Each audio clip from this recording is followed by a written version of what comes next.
Miss Keller, I have a question. You were talking about the Israelis and the Palestinians, but I don't see Palestine on the map. Well, Lisa, the Palestinians live here, but they don't have a country of their own. Why not? It's complicated, but let me try to explain.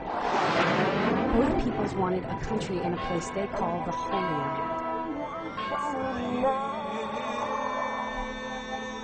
After World War II, Western powers divided it between them, but Arab nations said no. Over the years, wars were fought with the new country of Israel, and Israel won, taking control of Palestinian land. There hasn't been peace since. Now 1.5 million Palestinians live in Gaza, packed into this tiny strip of land. And more are refugees in other countries or live here, in East Jerusalem and the West Bank. But Israeli governments have covered this Palestinian land with new Jewish towns called settlements.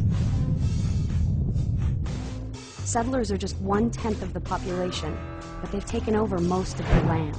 The settlements are like colonies, built to control as much land and water as possible. They're illegal under international law, but no one stops them. Some settlements have a lot of guns, but this is not the Wild West. They have malls, factories, and swimming pools. They get 3 times as much water as Palestinian villages, which have to deal with shortages and settlement sewage. The settlements are connected by a maze of roads, some only Israelis can use, while Palestinians can spend hours every day passing through military checkpoints just to get to school or work or even the hospital.